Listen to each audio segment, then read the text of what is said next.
Assalamualaikum warahmatullahi wabarakatuh. Selamat datang di channel Kuliah Teknokrat. Bersama saya, Iqbal Yasin.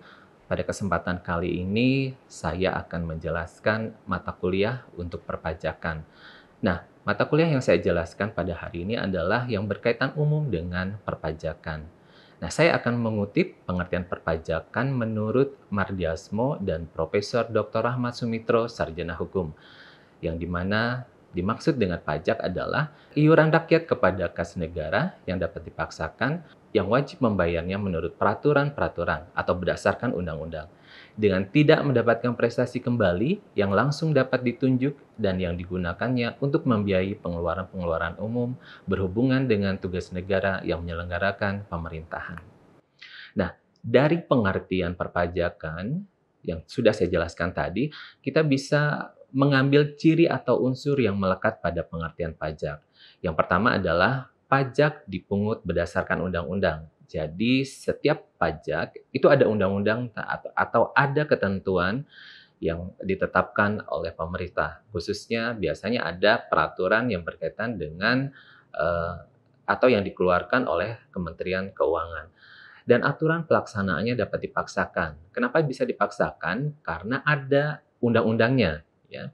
Jadi kalau tidak ada undang-undangnya, itu tidak bisa dipaksakan, ya. Nah, yang kedua adalah tidak ada kontra prestasi langsung secara individu atas pembayaran pajak. Jadi pada saat kita bayar pajak, kita tidak bisa langsung menikmati, ya, atau merasakan apa sih yang kita dapat pada saat kita membayar pajak. Kenapa? Karena pajak itu nanti akan digunakan untuk pengeluaran pemerintah atau negara, ya, misalkan membangun jalan, membangun jembatan, kemudian pembangunan-pembangunan lainnya yang memang sudah direncanakan oleh negara ataupun pemerintah sebelumnya. Nah, kemudian pajak itu dapat dipungut oleh pemerintah pusat dan daerah, ya, tergantung dari jenis-jenis pajak yang bisa dilakukan untuk pembayaran. Nah, dari pengertian tadi bisa kita simpulkan bahwa fungsi pajak yang pertama adalah fungsi penerimaan. Kenapa fungsi penerimaan? Karena pajak merupakan sumber dana yang digunakan oleh pemerintah ataupun negara yang nanti akan digunakan untuk membiayai pengeluaran-pengeluaran negara. Nah, yang kedua adalah fungsi mengatur, ya. Apa itu fungsi mengatur? Fungsi yang mengatur tindak sosial dan kegiatan ekonomi yang ada di masyarakat. Misalkan, ya, pemerintah bisa mengenakan pajak yang lebih tinggi untuk minuman keras, misalkan untuk rokok ataupun untuk barang-barang mewah sehingga untuk mengurangi kesenjangan sosial yang ada di masyarakat. Apa sih perbedaan antara pajak, retribusi, dan sumbangan? Ya, kalau tadi saya sudah jelaskan apa itu pajak, nah sekarang adalah retribusi. Nah, retribusi ya, retribusi pada umumnya mempunyai hubungan langsung dengan kembalinya prestasi ya. Jadi pada saat kita membayar retribusi, kita bisa merasakan langsung apa yang kita bayar.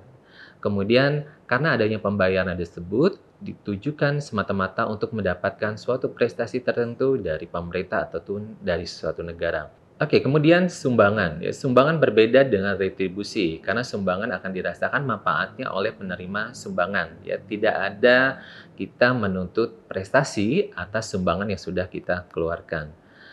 Nah, berikutnya kita akan masuk ke pembagian jenis pajak. Ada 3 pembagian jenis pajak. Yang pertama menurut golongannya, yang kedua menurut sifatnya, yang ketiga menurut pihak pemungut dan pengelolanya. Nah, oke, menurut golongannya. Pajak langsung dan pajak tidak langsung ya. Pajak langsung adalah pajak yang bisa langsung kita bebankan kepada si wajib pajak. Misalnya adalah pajak penghasilan PPh 21 atas penghasilan yang diterima oleh si wajib pajak. Karena wajib pajak yang menerima penghasilannya, maka pajaknya langsung dibebankan kepada si wajib pajak. Untuk pembagian atau menurut golongan untuk pajak yang tidak langsung, contohnya adalah pajak pertambahan nilai, yaitu pajak yang tidak langsung kita bebankan kepada si wajib pajak. Ya. Jadi kalau misalkan ada si wajib pajak melakukan penjualan barang atau jasa kena pajak, maka pembebanannya bukan kepada si penjual, namun kepada si pembeli. dan sebaliknya, ya, itu adalah ketentuan dari pajak pertambahan nilai ataupun PPN. Yang kedua adalah menurut sifatnya. Menurut sifatnya ada pajak subjektif dan ada pajak objektif. Pajak subjektif adalah pajak atau pembagian jenis pajak tidak melihat dari objektifnya. Sebagai contoh, ya, misalkan si A bekerja pada suatu perusahaan. Nah, pajak subjektifnya itu adalah si A, bukan perusahaannya. Nah, perusahaannya itu adalah objektifnya, ya. Nah, itu adalah menurut sifatnya. Kemudian yang ketiga, menurut pihak pemungut dan pengelolanya. Ada pajak pusat dan ada pajak daerah. Nah, misalkan pembayaran kendaraan bermotor, ya, misalkan pajak bumi dan bangunan, itu pembayarannya ataupun pembagian jenis pajaknya menurut daerah masing-masing. Kemudian kita masuk ke tata cara pemungutan pajak. Di tata cara pemungutan pajak, ini ada stel-stel pajak, ada sistem pemungutan pajak, dan ada asas pemungutan pajak. Di stel-stel pajak, itu dibagi menjadi 3, ada sel-sel nyata, sel-sel anggapan, dan sel-sel campuran.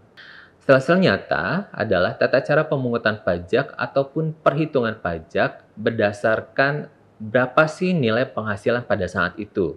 Jadi nyata penghasilan saat itu yang diterima oleh si wajib pajak. Untuk sel-sel anggapan, tata cara pemungutan pajak dihitung berdasarkan anggapan atau kejadian yang sudah lalu.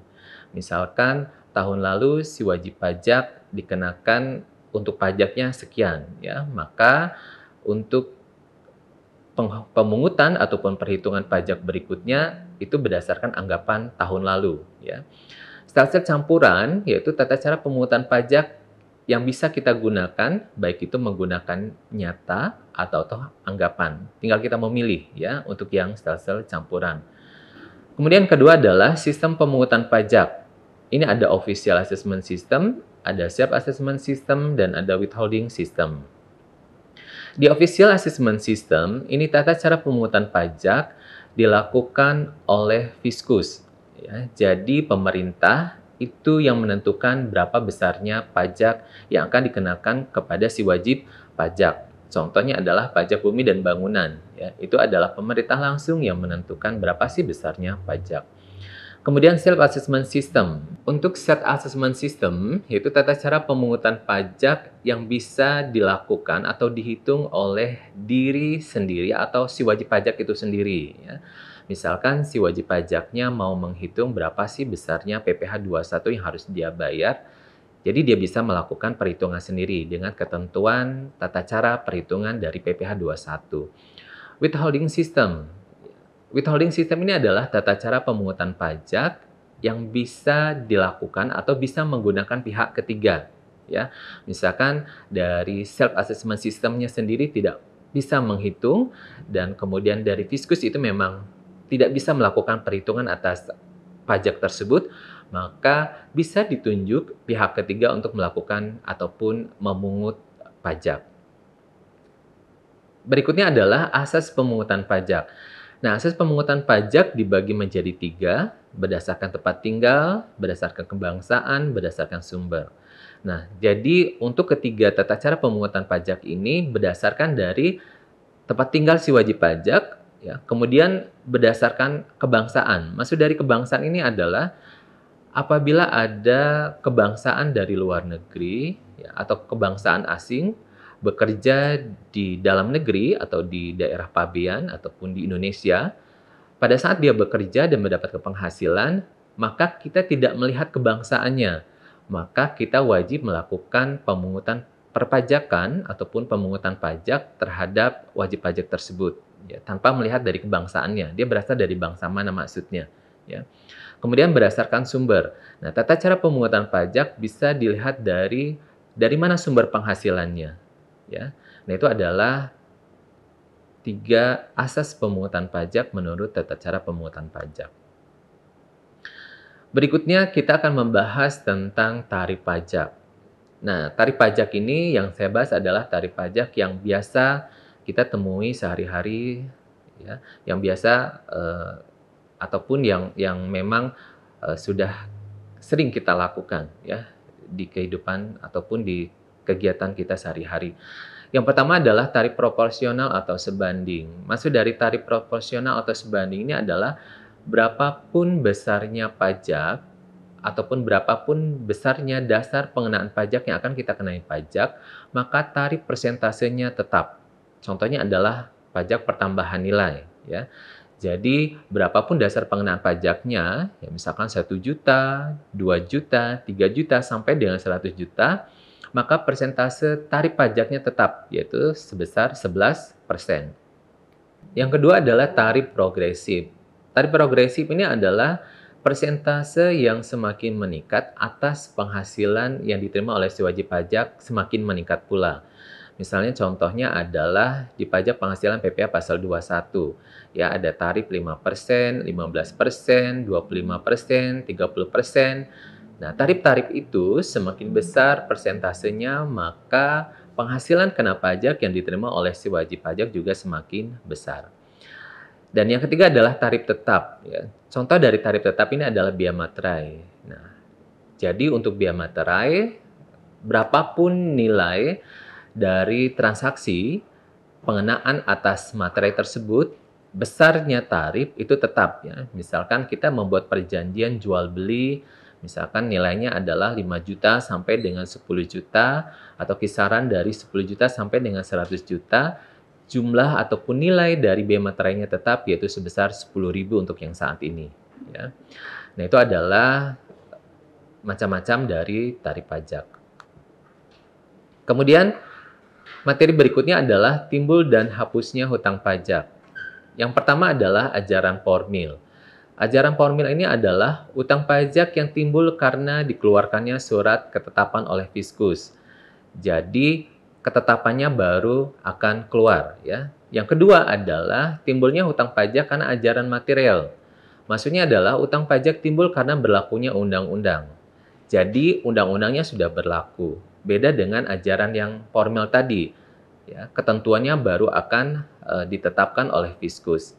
Yang ajaran material ini undang-undangnya sudah berlaku, kemudian si wajib pajak melakukan kegiatan tersebut. Misalkan undang-undang tentang pajak pertambahan nilai. Ya, jadi kalau misalkan kita konsumsi barang dan jasa dikenakan 11%, undang-undangnya sudah ada pada saat kita mengkonsumsi barang atau jasa di tempat PKP atau pengusaha kena pajak, maka kita akan dikenakan PPN sebesar 11%.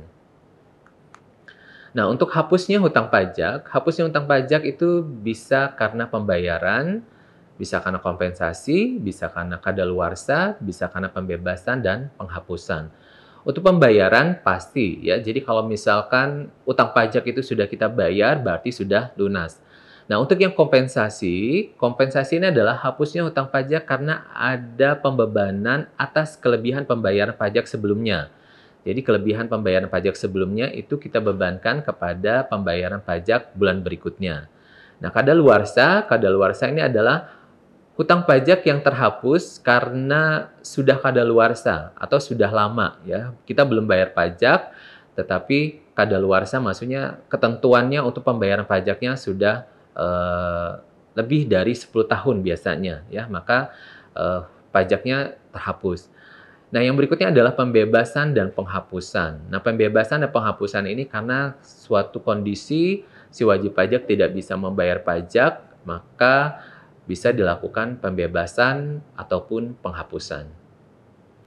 Demikianlah materi yang bisa saya sampaikan untuk mata kuliah perpajakan kali ini, khususnya untuk ketentuan umum tentang perpajakan. Jangan lupa like dan share, kemudian tinggalkan komentar untuk pertanyaan-pertanyaan berikutnya. Nah, demikian. Mohon maaf jika ada kesalahan. Saya tutup. Assalamualaikum warahmatullahi wabarakatuh.